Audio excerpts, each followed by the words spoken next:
Okay, well, welcome everyone. Thank you for the ladies that are on this call, and I'll be sending this out to some other of our listeners that couldn't make it tonight. But for those of you who don't know me that will be watching this, my name is Gina Ruby. I'm a certified health coach and global director with Take Shape for Life. And it truly is my passion to help entrepreneurs grow their business and help people lose weight and keep it off.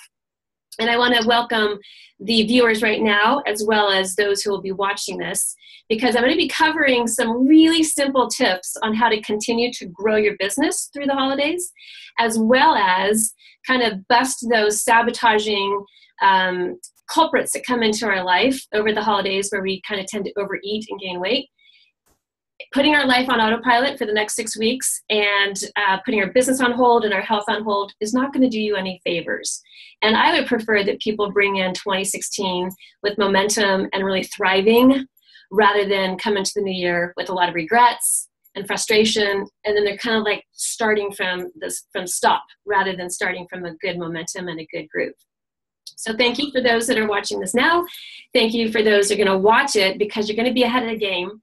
And I'm really excited for what we're going to be talking about tonight.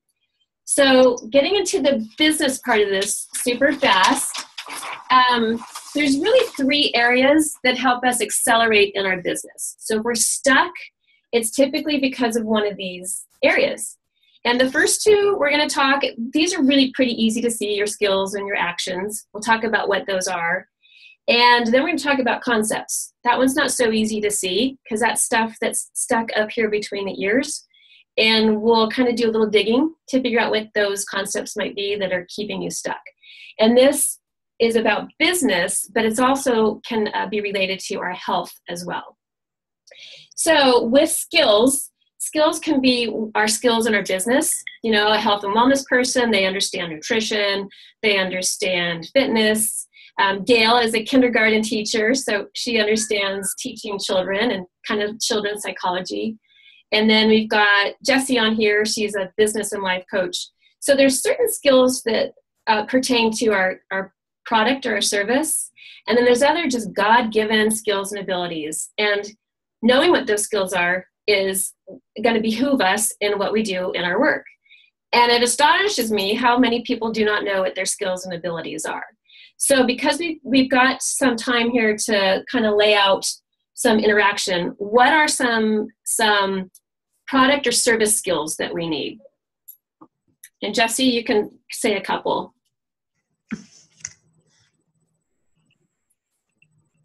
Are you on mute? Jessie? Okay, I'm here. Sorry, I had to unmute. So skills would be the ability to create rapport. Okay, create rapport. What else? That's another skill. And Monique, Gail, you guys can participate. I don't think my audio is working. Oh, I hear you. I hear you. Can you hear me? Yep. Oh, okay. I got sidetracked. What was the question? What are some skills that we have, whether it's business related or personal related? What are some skills? Intuition. Okay. And reading people and what they need. And okay. Some other ones would be listening, a good listener. Influencing. Okay. Yep. Influencing. Teachers have to do that on a daily, hourly basis, right, Gal? Oh, yes. Some is good leadership and good problem solver. So leadership, problem solving, compassionate. I mean, I'm a high energy, go get 'em, tell it like it is, let's go do this. And if everybody was like that, we would go crazy. But so we need the even-keeled, steady, really, good listener. But if everybody was just even-keeled, it'd be kind of boring. So we put the even-keeleds with the high energy, and it's synergistic when we all work together because we can get a lot done. We've got our thinkers and our processors, and then we've got our go-getters, so stuff actually gets finished. So I'll put, cheerleader right here. So these are skills. There's like a myriad of skills that we could really look at if we dissected and assessed ourselves. But this gives us a good idea. So great, now I know my skills. And in whatever profession we have, what actions are we doing? And more so for entrepreneurs, what actions are they putting forth to grow their business? So what would be some actions that entrepreneurs need to be doing on a daily basis to grow their business? Connecting with their clients. Okay. Connect or call clients. Yep. What else? Networking. Yep.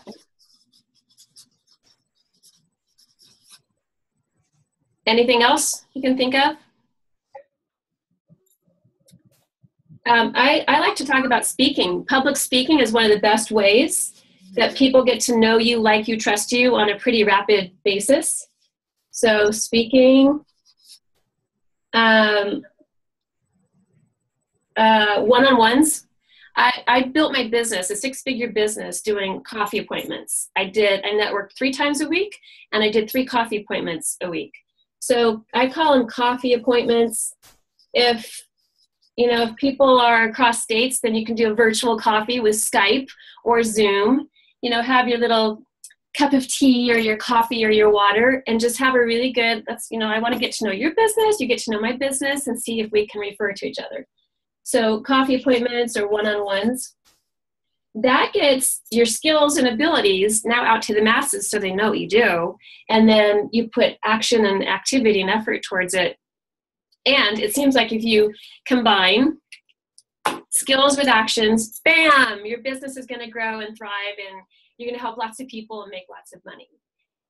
The problem with that is if this is dialed in, you got some great skills, and you're putting a lot of action to your work, if your concepts are all messed up, then you're going to be stuck in the water and not going anywhere.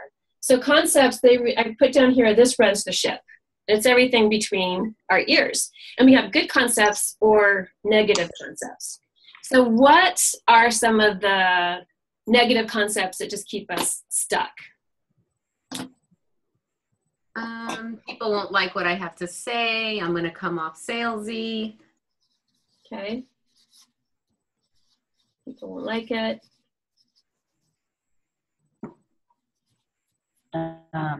It takes too much time, or I don't have the time. Yeah. Another one is I don't know all the answers. I don't know all the answers. I don't want to say anything because I'll sound stupid, look stupid. So it's kind of like confidence. Yeah. You build confidence yourself. Some people think I don't deserve it. Health or business. I don't deserve to be wealthy. I don't deserve to be healthy. So I don't deserve it. And some, we always talk about a fear of failure, but there's also this fear of success. People know how to live poor, or they know how to live overweight, but that whole, abundant area is foreign to them and it scares them. So instead of like stepping outside their comfort zone and kind of testing the waters, they just stay where it's comfortable. They're not happy, but they know how to live in the mediocre place. So fear of success. Because personally, I've had clients who've lost 100 pounds, they've gained it back. I've had clients who have built a 6-figure business and they lost it all. And it's that whole stuff right here where they just didn't feel like they deserved it, or their parents said, you're going to be fat and ugly your whole life. You're never going to amount to anything. So when they start experiencing success, it's the antithesis of what their tapes have been saying. So they go back to what the tapes say rather than creating a new life, a new them. So we can take these concepts. This is where the work happens, because if all this stuff, all this clutter, as we do a little archaeological dig in our brain and our mindset, we figure this stuff out, and then we can ask ourselves, is it true? I mean, do my friends who know, like, and trust me think I'm salesy? Probably not. If we've been a pushy person and everything else, well, of course we'll be pushy and whatever else. But typically, if someone loves to do something and they're passionate about it and they know how to share that rather than be pitchy, sales pitchy, they're not going to come across salesy. Is it true that people won't like it? Is it true that I'm really going to sound stupid and dumb? So we have to ask ourselves those questions, and it really helps to have a mentor in everything in life, relationships, business, health. It helps to have a mentor to kind of bounce some of this stuff off and say, I know this might sound stupid, but can I just, do I, fill in the blank, and let somebody else really affirm what comes across. Same with skills. You can ask people, what do you think my skills and abilities are? Because people see us from the outside, and a lot of times they're going to see things in us that we don't see. And it's pretty revealing that they do see us as confident or fun or funny. Like, I don't think I'm really funny, but I have a few friends that think I'm funny. I'm like, that makes me feel good because I'm not a comedian. So it's kind of fun stuff like that where ask other people, what do they see in us? And just because we might have a certain set of skills now doesn't mean we can't add on other skills. Skills is pretty easy to acquire if we have some talent and we have a passion and discipline to acquire it. Actions are pretty easy to integrate. If you have a fear of being sales pitchy, then you might not network and pick up the phone and go speaking. But once you figure this out, hey, I'm just sharing my passion. People can take it or leave it. Then it makes it fun to do these things, because the more people you talk to, the more you share your message, whether it's great photography, whether you're a great realtor, or you're a great health and wellness advocate. Your whole experience and your passion is to help people. So you put action to that. So the concepts run the ship, and this is the biggest one that we have to really unearth so that it's this chain reaction. So all this other stuff just becomes second nature, it becomes fun, and then you just continue to ramp up, and ramp up. So that is the business side of it, skills, actions, concepts. This is also going to come into play with our health, our skills. And our concepts. Do I deserve to be healthy? What action am I putting forth to create that health? And then what skills do I have? I'm a planner. I write things down. I know how to contact my mentor. All these skills, actions, and concepts come into play there.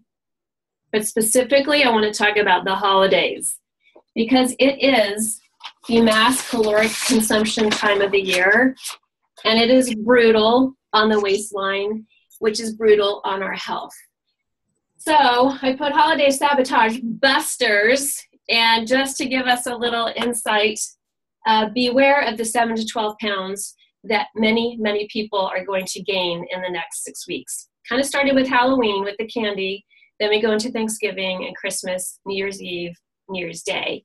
And it's astonishing, 7 to 12 pounds. And I get it, because when I turned 50 2 years ago, I indulged in pizza and ice cream and cake. It's my birthday. And I gained 5 pounds in 1 week, like literally 5 pounds. Part of that has to do with getting older, obviously. And the other part is I was just eating a bunch of crud that was taking residence on my thigh and my butt and my gut. So if I could gain 5 pounds in 1 week, it's really easy to gain 7 to 12 pounds in 6 or 7 weeks with all the cakes, the parties, the cookies, the Hershey Kisses sitting there, the M&Ms, the alcohol that's consumed for a lot of people. So let's not gain that 7 to 12 pounds.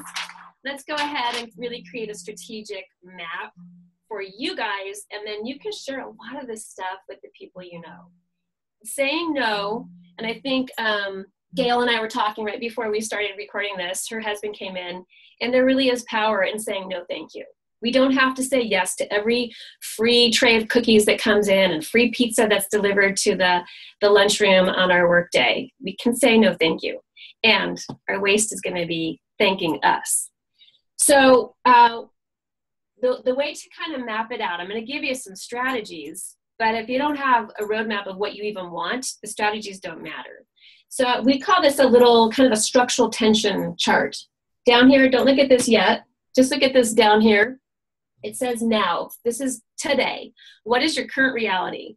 This one I put 52 pounds overweight, frustrated, tired, clothes don't fit, on medications, whatever your current reality is. It might be 5 pounds overweight, or it might be, I'm at a healthy weight, I don't want to gain the 7 pounds. So at a healthy weight, feeling good. And then we fast forward to January 1st, 2016, 6 weeks away, 6 weeks goes like that. What do we want to see on that first day? I released, in the present tense, I released 17 pounds. I reduced my medications. I have more energy. I fit into my clothes. I can polish my own toenails now. So really forecast what you want to see. And then we're going to create, do you have a plan? And then what is your ideal outcome? Most people over the next 6 weeks, they're on autopilot. They're letting their business go on hold. They're letting their health go on hold. And neither of those things truly ever stay on hold. If you don't work on them, they go backwards.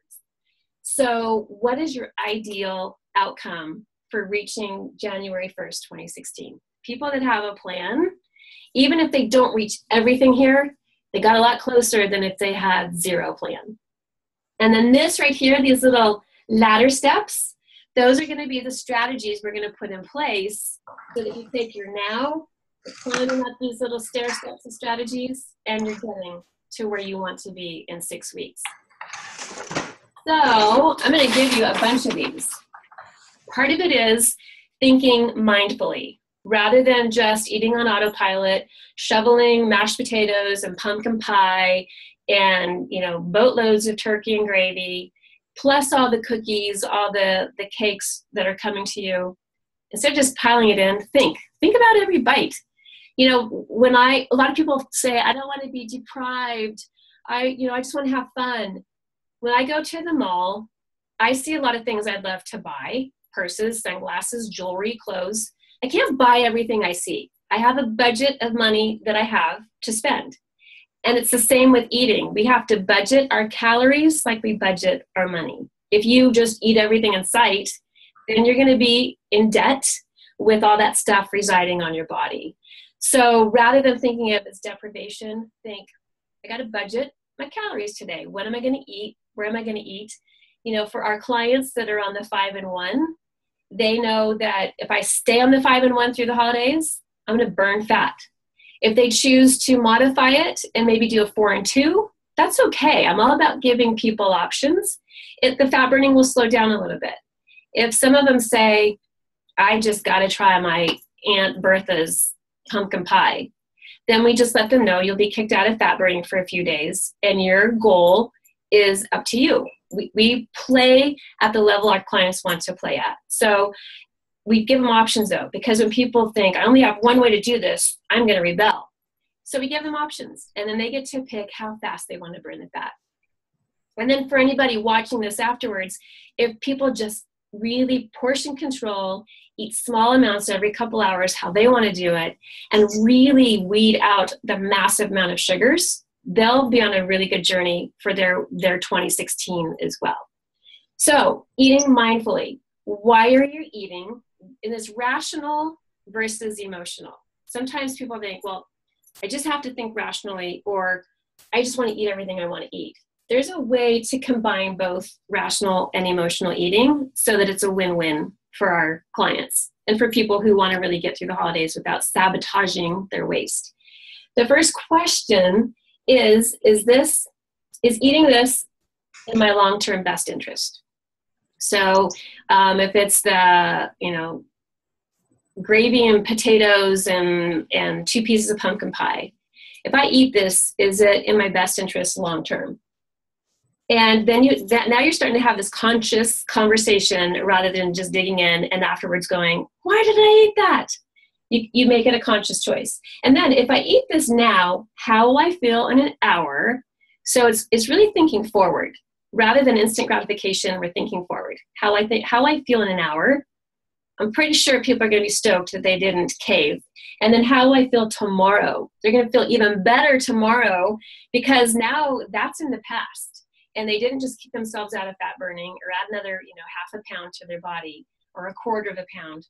They got through that, like football player. No, I'm heading to my goal. I want the prize. I don't want the instant gratification guck. I have a suggestion. Yep. It's just something that my daughter actually taught me, and I thought it was really cute. And it actually has worked for a lot of people. And she told me, Mom, I just do towards or away. And I'm like, what do you mean? And she says, well, right when I'm getting ready to eat something, I ask myself, is that moving me towards my goal or away from my goal? And if it's away, she puts it down. And it just allows you to take a second to think, is this really in my best interest? Because in the moment, sometimes we just do it unconsciously. We're just like, oh, that stressed me out. I want to feel good. And so you just take a piece of food, and that gives you that instant gratification. But then later on, you feel bad. Yeah. And so even like the physical, is that going to make me forward to my goal or backwards? Like, put your body into it. When we kind of viscerally experience things, it helps us to make a quality decision. And then number 3, how I feel a year from now if I continue to make decisions like this. If you're making good decisions, a year from now, you're going to feel amazing. If you're making poor decisions, a year from now, you're going to feel like yuck. So really let your brain, and this engages the rational and the emotional. So now we've tapped in mindful decisions to make that emotional stuff not so like, oh, I've got to have it. It's really putting constructive thought to how you want to live your life and how you want to be. Here are just some really, really good strategies. There's probably 50 different strategies, so I don't have time to love all of them. But here's some strategies. And we talked about this one. You don't have to go to every event. You can say no. So yay to Dennis for saying one of my strategies, gal. You know that, Dennis? Say no thank you and be really gracious about it. And never, ever, ever say I'm on a diet. Diet, it just means what you eat on a consistent basis. But in our culture, it means it's a bad 4-letter word of deprivation. So rather than saying I'm on a diet, that's a moving away from, and it's depriving. Just say, you know what? I'm making healthier choices, and right now I'm really on course, and I'm liking my success, and I want to continue that momentum. You don't have to go into a big, long barrage of what it is. Just say, I want to continue to stay on course because I love how I'm feeling. And leave it at that. They might ask you what you're doing, and so, hey, take that as an opportunity to share the program. Baking tradition, a lot of homes have, cookies and pie and candies, hard candies. If you can, maybe start to create a non-edible craft. Some gifts that you can give to people that are going to last all year long and not just for an evening or a few days. If not, though, if you have the baking tradition in your family, for you, if you're going to participate, brush your teeth with mint toothpaste. Nothing really tastes good when there's mint flavor in your mouth. Put some Vicks underneath your nose so you're not smelling the delicious sugar and caramel and chocolate or whatever that's baking. Eat healthy before you bake, so eat a protein bar. Drink one of your ready-to-drink shakes that I always have handy for myself, and wash your hands so you're not like tasting the frosting and tasting the cookie dough and tasting the cake batter. Wash it with soap so it doesn't taste good when you lick it. And then for dinners, really think ahead, plan ahead. Take a healthy dish. If you know it's going to be a lot of fattening food, and take some mocktails. For those who have alcohol, just take some of our fun water infusers and crush it with ice and pour it in a fancy glass. And there you go. You've got a fun little beverage without the calories and the sodium. Eat a protein bar shake before you go to the dinner, especially if you know there's not going to be a lot of healthy food there. And focus on the people, not the food. It's really about the fellowship. We have Thanksgiving coming up. It's about gratitude. We have Christmas coming up. It's about giving and peace and joy and love. Hanukkah. It's about the people. It's not about the food. So you guys can be the catalyst to start making it about the people. Ask them, what was great about this year? What are you passionate about? And I always say that, something really good popped into my head. But just focus on the people. Don't make it about the food. And if they're like, here, have some more. Always have, I think I wrote it down here, hold a water bottle or a cup of tea or something in your hand so that your hands are occupied. People aren't shoving food if it's kind of like a stand and appetizer sort of party. And it also keeps your hand occupied from just standing at a tray and eating stuff. And I think I might have put, one of them is stand far away from the banquet table if there's a whole barrage of food. and eat slow. Chew, chew, chew. It breaks down. We have enzymes in our saliva that break down the sugars, even if it's in vegetables, and it slows you down from overeating and wanting to pig out. And then let the family know you're on a health journey. If you're going to family's house and they're offended that you're not eating the traditional dessert or traditional, greasy gravy or whatever, just say, I'm on a health journey and I'm loving my success. So I'm just going to focus on you rather than all the food, and make it fun. If you don't make things weird, they're usually not weird unless you have weird family members. And then you just kind of just let it go. And then, so finally, I know we're coming up to 30 minutes here. So I want to do this one more time so you see this. You write your current reality here. Where are you now? Your weight, maybe your finances, your energy, boom, boom, boom. And then up here, and by January 1, this is the shift. Shift happens, mindset shift. Where do you want to be here? Boom, boom, boom. This is your roadmap. If there's no map, those who fail to plan to fail or whatever. So make a little roadmap and then put in your action steps. Portion control, do my 5 and 1, drink my water, check in with my accountability partner, get really good sleep. All of these secondary goals that aren't always the most fun get us to our primary goal, which is fun. So that's what I have for right now. I'm going to click stop record, but I want to ask you guys a couple of questions afterwards, but for the sake of timing, I'm going to end this now. So thanks for being here.